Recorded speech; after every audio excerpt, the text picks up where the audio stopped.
In this tutorial, I want to show you how you can make a pivot table from two different files in Excel. So here we have one file with battery electric vehicle information and another file with plug-in hybrid vehicle information. And one thing to note is that to do what I'm about to show you, it's helpful to make sure that these things you're trying to merge are as consistent as possible. So this sample data, for example, has these same columns, which will make this much easier. And it also helps to make sure that your data is as clean as possible before you start diving in. Now, to make a data used from two different files, we're going to go ahead and do this in Power Query. So navigating the Power Query, you're going to click on the Data tab, and you're going to click on Get Data, and then you're going to click on Launch Power Query Editor. Now we are in Power Query, and as you can see, there's nothing in here because we need to start putting stuff in here. So to do that, we're going to click on New Source, and we're going to first upload data from each of the different files. So we're going to get the data from first the plug-in electric vehicle. So we're going to click on the plug-in hybrid and click Import.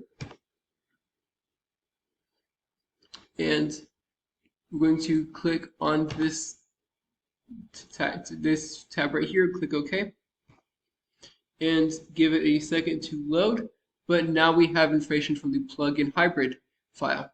Now to get it from the other file, the battery electric file, we're going to click on New Source. We're going to click on File, and we're going to click on Excel Workbook. We're going to go ahead and navigate over to the other file, which is going to be our battery electric vehicle information. Click Import. And we're going to give it a second to load and then click on battery electric vehicle. Click OK. And now we have data from both files inside of Power Query Editor. From here, you can do multiple data cleaning steps to really get it in the format that you want it to be in. This data is already clean, but depending on what you're working with, you might have to clean it some more based on kind of what you're working with before you then merge them together. So here, we're going to merge the queries by clicking on Append Queries. Now, what the Append Queries does is it just gets the first table and stacks it on top of the other. And this works with my data because it has the same columns across, though you might also be needing to use the Merge Queries option, which kind of combines the data in a similar way that a join will. So we're going to append queries, which is going to stack one table on top of the other. And we're going to append the queries as a new table. So click on Append Queries as New. And we only have two tables, the battery electric vehicle table and then the plug-in hybrid table, though you can have it be based on 3 or more tables if you'd like to. Click on two tables. We're going to append these two, which stacks them one on top of the other, which, as you can see, creates a new table called Append 1. And we're going to rename this to call Summary. Example. And also depending on what your data look like, you might have to merge it instead. But in this example, I appended it. So we're going to want to get this data from our Power Query back into our Excel sheet. So we're going to click on Close and Load. We're going to click on Close and Load 2 in order to get it into a pivot table. I want to have it be a pivot table report that's going to show up in a new worksheet. So click OK. And give it a second for it to load. Now, Power Query is fairly heavy in Excel, so especially if you're using a lot of different information. As you can see, the summary table is loading them each separately, and the summary table is 130,000, 50,000 rows already. So one thing to keep in mind, but in here, as you can see, we click on settings right here, can you get a better view, fuel section only, we have 3 different tables, the battery electric vehicle, the plug-in hybrid vehicle, and our summary.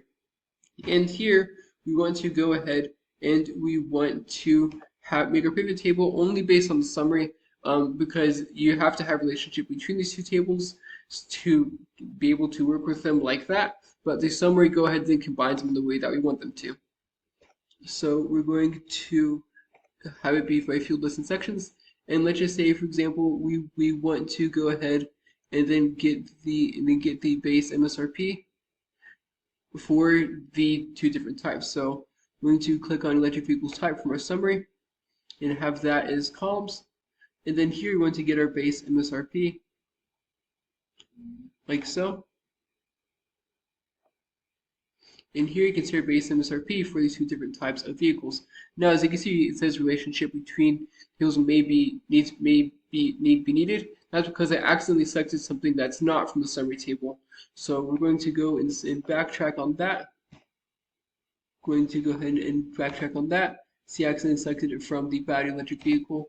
Going to click grab the base MSRP from the summary table, which there we have it.